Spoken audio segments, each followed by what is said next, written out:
What if I told you that a poor village girl saved a dying stranger's life with her last penny, only to discover that stranger was her own son? What if I told you she had been looking for this son for 25 years? Are you ready for this heart-touching story? Let's go. Please remember to subscribe. It means a lot to us. The hospital room door flies open like it's been hit by thunder. A young man stumbles in, his eyes wide with terror, holding a crumpled piece of paper in his shaking hands. Rain is pouring down his face. But wait, those aren't raindrops. Those are tears. Elizabeth, Elizabeth, he screams, his voice cracking like broken glass. You're my mother. On the small hospital bed lies Elizabeth, our hero. She's 45 years old, but tonight she looks like she's been through a war. Her skin is pale as moonlight, and her breathing sounds like wind through broken windows. She just spent her last 500 naira, her entire life savings, to save this young man's life. What did you say? Elizabeth whispers, her voice softer than a baby's breath. The young man's name is Marcus. He's 25 years old, and he's holding a piece of paper that will change everything. His hands are shaking so badly he can barely hold it. I found this in the orphanage files, Marcus cries, his tears falling like rain in the rainy season. This birth certificate. It says, my mother's name is Elizabeth Johnson, and she gave me away when I was 6 months old. Elizabeth's eyes open wide like someone who just saw a ghost dancing in broad daylight. The room starts spinning like a merry-go-round. Her heart is beating so fast it sounds like thunder in her chest. Show me, she whispers. Marcus hands her the paper with shaking hands. Elizabeth can't read very well, but she recognizes one thing, her own signature from 25 years ago. The signature she made when she gave away her baby boy because she thought it was the only way to save his life. My son, Elizabeth breathes, and then something happens that will make you cry. She lets out a sound that's not quite a scream, not quite a sob, but something that sounds like a soul breaking into 1,000 pieces. My son. I saved my own son, and I didn't even know. Lightning strikes outside the window, and the lights flicker like spirits dancing. The storm outside is nothing compared to the storm in Elizabeth's heart. But how did we get here? How did a poor village girl end up saving her own son's life without knowing who he was? My friends, this story will take you on a journey that will make you laugh, cry, and believe in miracles again. Elizabeth was born 45 years ago in the city of Lagos, a place where dreams come to die and hope costs more than food. Elizabeth looks older than her 45 years. Life has been harder on her than a hammer on a nail. Her clothes are old and patched up like a quilt made from broken dreams, but they're always cleaner than her church on Sunday. She wears a bright red headscarf that makes her smile shine like the sun breaking through the darkest clouds. She has no husband, never had one, no children either, or so everyone thinks. She lives alone in a room so small you can cook, sleep, and pray all in the same spot. But here's the thing about Elizabeth. She has a heart bigger than all of Lagos put together. Elizabeth's parents died when she was just 16 years old, killed in a terrible bus accident on their way to sell vegetables at Mile 12 Market. She had to drop out of school and start working to survive. She never learned to read or write properly, but she learned something more valuable, how to love with everything inside her. Every morning, she wakes up at 4 a.m. when the world is still dark and quiet like a sleeping baby. She goes around the township with her small wooden cart, collecting bottles, cans, and anything people throw away. She sorts through garbage like she's looking for diamonds, and you know what? Sometimes she finds them. Every day I wake up is a day to be grateful. Elizabeth sings softly as she works. Her voice sounds like honey mixed with sadness, like a bird that's learned to sing through pain. People in Lagos Township love Elizabeth more than they love their own relatives. When Mrs. Johnson's baby was sick and she had no money for medicine, Elizabeth gave her everything she had in her pocket. When old Papa Tunde couldn't pay his rent and was about to be thrown out on the street, Elizabeth helped him too. When the orphanage needed food for the children, Elizabeth brought rice and beans even though she barely had enough for herself. Elizabeth, you're too kind for this wicked world, people would tell her. You'll die poor if you keep giving everything away. But Elizabeth would just smile that beautiful smile and say, better to die poor with a rich heart than to live rich with a poor heart. Every night, Elizabeth sits in her small room and opens her metal savings box, an old tin that used to contain milk powder. She counts her money, old, wrinkled naira, notes that smell like sweat and hope. She's been saving for 25 years, coin by coin, note by note, dream by dream, and every night she looks at a small photograph hidden under her thin mattress. The photograph shows her as a young woman of 20, holding a tiny baby boy. But whenever anyone asks about it, Elizabeth's eyes fill with tears like a river about to overflow, and she changes the subject faster than lightning. Maybe one day, she whispers to herself every night, looking at the photo. Maybe one day I'll find you, my son. Maybe one day I'll see you again. But Elizabeth doesn't know that fate is about to play the most incredible trick of all time. It's a hot Wednesday morning in Lagos.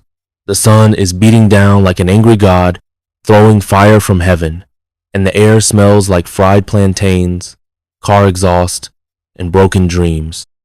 Elizabeth is pushing her small cart through the busy Lagos market, looking for bottles and cans. The market is alive with sounds that could wake the dead. Traders shouting, children laughing, goats bleating, and yellow buses honking like angry geese. Women balance large baskets on their heads like they're balancing the whole world on their shoulders. The smell of pepper soup and roasted corn makes your mouth water and your stomach growl. Suddenly, Elizabeth hears a commotion near the medicine seller's stall. People are screaming and running in different directions like ants when you pour hot water on their hill. "Thief! Thief! Someone stop that boy!" shouts Mr. Adamu, the medicine seller. His voice is so loud it could wake the ancestors from their sleep. A young man, about 25 years old, runs through the crowd like he's running from death himself. He's wearing clothes that look like they've been through 3 wars and a flood. His skin is yellow like old newspaper, and he's sweating more than a man digging graves in the desert. He stumbles and falls right in front of Elizabeth's cart, crashing to the ground like a sack of rice falling from a truck. Elizabeth looks down at the boy, and something strange happens. Her heart starts beating like a talking drum in her chest. There's something familiar about his face, but she can't understand what it is. It's like looking at a ghost from her past. "Young man, are you okay?" Elizabeth asks, bending down to help him. Her voice is soft like a mother's lullaby on a quiet night. The boy looks up at Elizabeth with eyes full of fear and pain. His lips are cracked like dry earth, and his breathing sounds like a broken engine trying to start. "Please, help me. I'm dying." Mr. Adamu catches up, breathing like a tired elephant. His belly is shaking with each breath. "This boy tried to steal my medicine! He has no money but wants expensive drugs!" Elizabeth's heart breaks like glass hitting concrete. What's wrong with him? He says he has kidney problems, needs surgery immediately. But these drugs cost 0 naira. Where will a street boy get that kind of money? He's probably lying anyway. Elizabeth looks at the boy again. He's shivering like a leaf in a storm, and his eyes are closing. She can see death dancing around him like a shadow. "Please," the boy whispers, his voice barely louder than a whisper. "My kidneys are failing. The doctors say if I don't get surgery soon, I'll die. I have no family, no one to help me. I just want to live. I don't want to die on the street like a dog." The crowd gathers around, but nobody moves to help. In Lagos, everyone has their own problems to worry about. People look at the boy like he's already dead and buried. But Elizabeth feels something stirring in her heart, something she hasn't felt in 25 years. It's like a fire starting in her chest. "What's your name?" she asks the boy, her voice shaking like autumn leaves. "Marcus," he whispers. "My name is Marcus." Elizabeth's world stops spinning. Marcus. That was the name she gave her son before she had to give him away. The same name she whispers in her prayers every night. "Where are your parents?" Elizabeth asks, her voice shaking like she's standing on thin ice. Marcus looks away, shame covering his face like a dark cloud. I don't know. I was raised in an orphanage in Surulere. They told me my mother abandoned me when I was a baby. They said she was a poor village girl who couldn't take care of me. They said she didn't want me." Elizabeth's legs almost give out. Her heart is beating so fast she thinks it might explode like a bomb in her chest. Could it be? Could this be? Take him to the hospital, Elizabeth says suddenly, her voice strong like thunder. I'll pay for everything. The crowd gasps like they've just seen a dead man walking. Mr. Adamu's eyes open wide like he's seen a ghost dancing in broad daylight. Elizabeth, are you mad?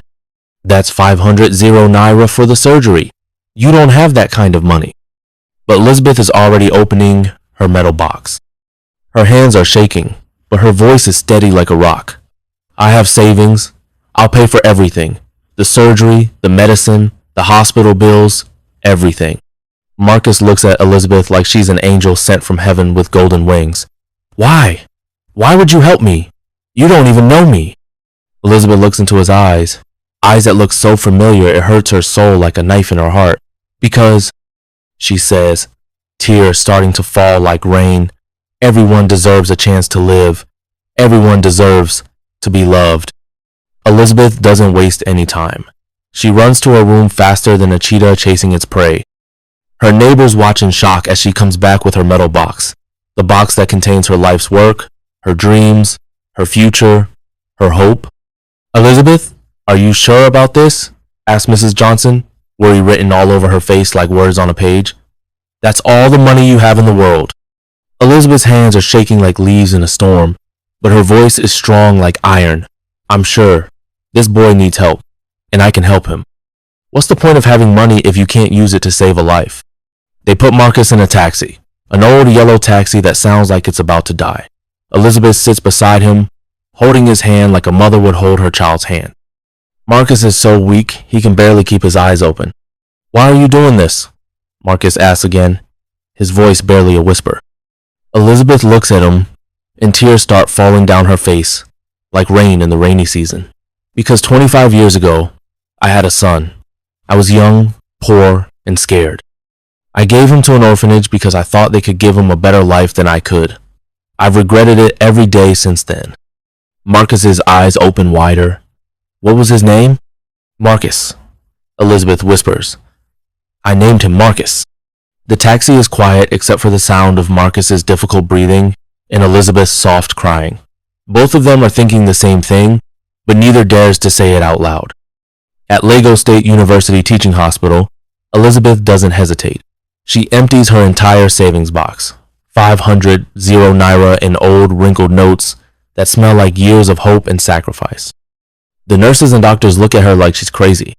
Ma'am, are you sure you want to do this? This is a lot of money, says Dr. Williams, the head doctor. Are you related to this boy?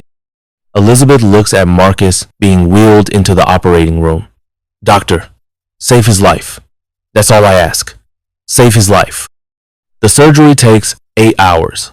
Elizabeth sits in the waiting room, praying like she's never prayed before. She doesn't eat, doesn't drink, doesn't even go to the bathroom. She just sits there, waiting and praying and hoping. Mama Kemi arrives at the hospital after hearing the news. Elizabeth, child, what have you done? That was all your money. I did what I had to do, Elizabeth says simply. I couldn't let him die. But what will you eat? How will you survive? You've given away everything. Elizabeth looks at Mama Kemi with tired eyes. Mama Kemi, I've been saving that money for 25 years, hoping to find my son. If I can't find him, at least I can save someone else's son. The surgery is successful. Marcus's kidneys are saved, and he's going to live. Elizabeth cries tears of joy when Dr. Williams gives her the good news. He's a lucky boy, the doctor says. Without that surgery, he would have died within a week. You saved his life. Elizabeth stays at the hospital every day, taking care of Marcus like he's her own son. She brings him soup made from her last few naira, helps him walk when he's strong enough, and tells him stories to make him laugh. She spends her last money on fruits and medicine for him. Marcus gets stronger every day. His skin changes from yellow to healthy brown, and his eyes start to shine with life again. He watches Elizabeth with amazement. I still don't understand why you did this for me, Marcus says one day as Elizabeth feeds him soup. Elizabeth smiles, but there's sadness in her eyes. Because everyone deserves love, Marcus. Everyone deserves a chance. Tell me about your son, Marcus says softly. The one you gave away. Elizabeth's eyes fill with tears. He was the most beautiful baby you've ever seen. He had the brightest eyes and the sweetest smile. I was only 20 years old when I had him. His father ran away when he heard I was pregnant, and I had no money, no family, no help. What happened? I tried to keep him for 6 months, but I was starving, and he was starving too. I worked day and night, but I couldn't earn enough money to take care of both of us. One day, I found him crying from hunger, and I had no food, no milk, nothing to give him. Elizabeth's voice breaks. That's when I knew I had to let him go. Marcus reaches out and holds Elizabeth's hand. I'm sure he doesn't blame you. I'm sure he knows you did it because you loved him. Elizabeth looks at Marcus with such love in her eyes. I hope so. I hope wherever he is, he's happy and healthy. After 2 weeks, Marcus is ready to leave the hospital. Elizabeth has no money left, but she's happy because she saved a life. Where will you go? Elizabeth asks Marcus. I don't know, Marcus says sadly. I have no family, no home. I've been living on the streets.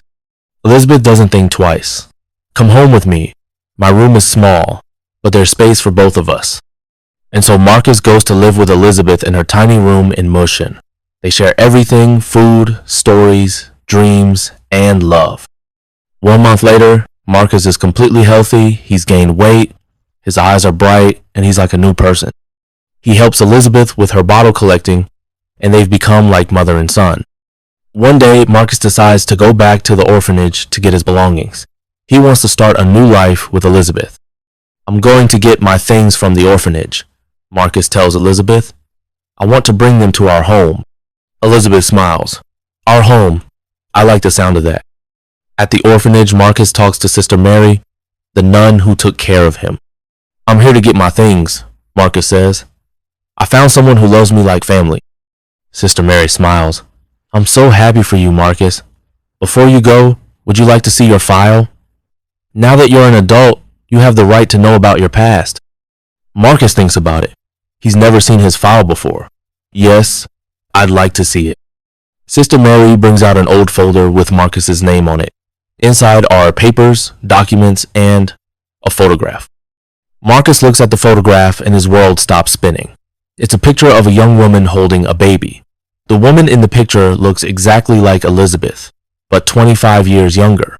Sister Mary, Marcus says, his voice shaking. Who is this woman? That's your mother, Sister Mary says. Her name was Elizabeth Johnson. She was only 20 years old when she brought you here. She was crying so hard she could barely speak. She said she loved you more than life itself, but she couldn't take care of you. Marcus's hands start shaking. Elizabeth Johnson? Yes. She left this photograph and a letter for you. She said if you ever wanted to find her, you should look for her in Mushin Township. Sister Mary hands Marcus a sealed envelope. With trembling hands, he opens it and reads the letter. My dear son Marcus, I am writing this letter with tears in my eyes. I love you more than the air I breathe, but I cannot give you the life you deserve. I am poor, and I have no way to take care of you. I pray that one day you will forgive me and understand that I gave you away because I love you, not because I don't want you. I will look for you every day until I die. Your mother who loves you forever, Elizabeth Johnson. Marcus drops the letter and runs out of the orphanage. He runs all the way home, his heart beating like thunder in his chest. Elizabeth! Elizabeth! He screams as he bursts through the door. Elizabeth is sitting on her mat, mending clothes. She looks up in surprise. Marcus, what's wrong? Marcus is breathing hard, and tears are streaming down his face. He holds up the photograph and the letter. Elizabeth, you're my mother. You're my mother and I didn't know. You saved my life, and I didn't know you were my own mother. Elizabeth looks at the photograph and the letter. Her face goes white as a sheet, her hands start shaking, and she can barely breathe. My son, she whispers. Marcus, my baby Marcus. Both of them start crying, not sad tears, but tears of joy, shock, and overwhelming love. All these years I've been looking for you, Elizabeth cries. All these years I've been saving money, hoping to find you, and you were right there, dying in front of me, and I didn't know. And you saved me? Marcus sobs. You gave away everything you had to save me, and you didn't even know I was your son.